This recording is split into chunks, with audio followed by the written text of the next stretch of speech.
It took over 1,200 days to build the mightiest ship the world had ever seen, but it took barely 2 hours for it to vanish beneath the freezing Atlantic. This is the story of 6 fatal mistakes, 6 human errors that turned the unsinkable Titanic into the world's greatest tragedy. Welcome to Victory Echo. April 10th, 1912 a day that promised glory. The world's largest and most luxurious ocean liner, RMS Titanic, stood ready for her maiden voyage. The Atlantic Ocean was calm that morning, not a hint of storm in sight.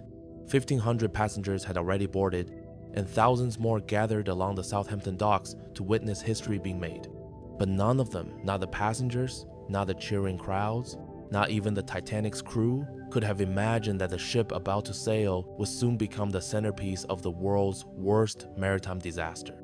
Because during its construction, 6 critical mistakes had been made, errors so small they went unnoticed by everyone involved: the ship's captain, its operating company, even the famed shipbuilders who had constructed more than 500 vessels before this one. The making of a legend. Construction of the Titanic began in 1909 at the Harland and Wolff shipyards. It took 3 years, over 2,000 workers, and the most advanced technology of the era to complete what was then hailed as a floating palace. After her successful test run, the ship's creators proudly declared her unsinkable. Newspapers across the world ran headlines celebrating the birth of this engineering marvel. Tickets sold out almost instantly.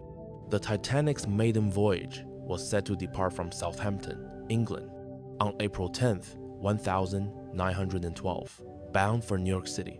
First-class tickets cost around $30 US, a fortune in those days, equivalent to hundreds of thousands of rupees today. Mistake #1.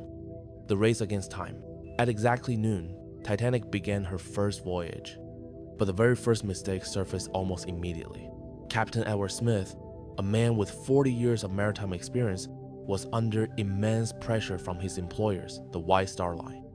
He had been instructed to reach New York by April 17th, no matter what. It was a strict deadline meant to impress the world, with the ship's speed and reliability.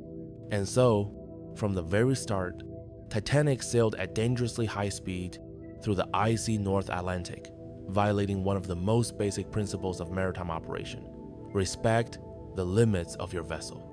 That decision would prove catastrophic. Mistake #2. Ignored warnings. 3 days into the journey, on the evening of April 14th, the ocean was silent and covered in a thin veil of mist. Visibility was poor, the sea calm, deceptively peaceful.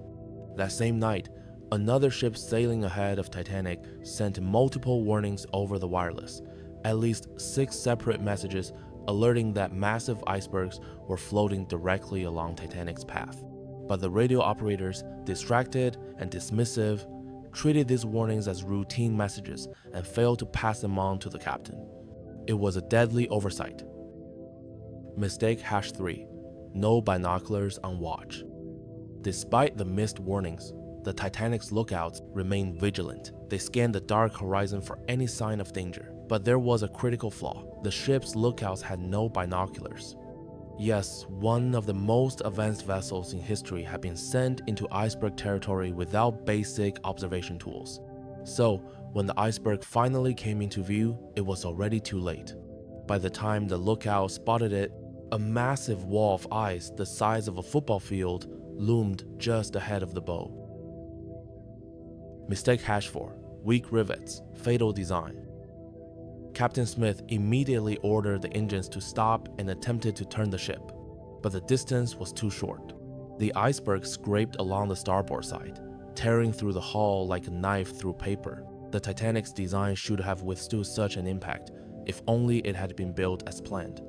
Experts later discovered that the rivets used in the ship's construction were not made of steel, but of cast iron, a weaker, more brittle material. Under immense pressure, those rivets snapped, opening gaps that allowed seawater to flood the lower compartments. This was mistake #4. Mistake #5. Too few lifeboats. The collision had torn open multiple sections below deck. Water began to pour in rapidly. Even so, the crew initially believed the ship could survive. Titanic's watertight compartments were designed to keep her afloat even if 3 sections flooded, but the damage spread to the 4th. Now, the ship's fate was sealed. As chaos erupted, the captain ordered an emergency evacuation. But then came the 5th and most unforgivable mistake.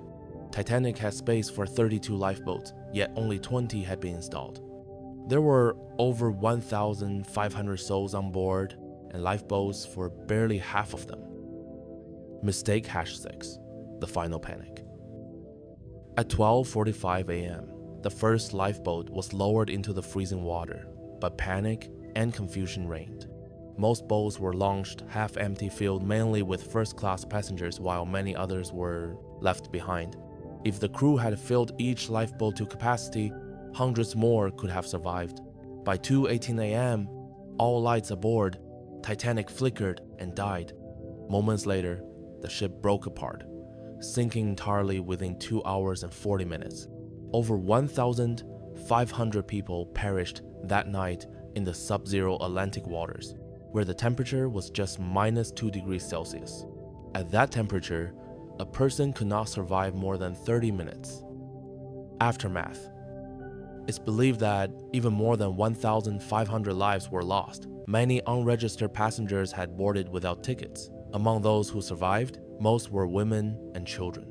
Captain Edward Smith remained on the ship until the very end, helping others escape before leaping into the icy sea himself. The Titanic's final voyage remains a haunting reminder. No matter how mighty mankind's creations may be, a single flaw, a single mistake can bring them to ruin. This was Victory Echo.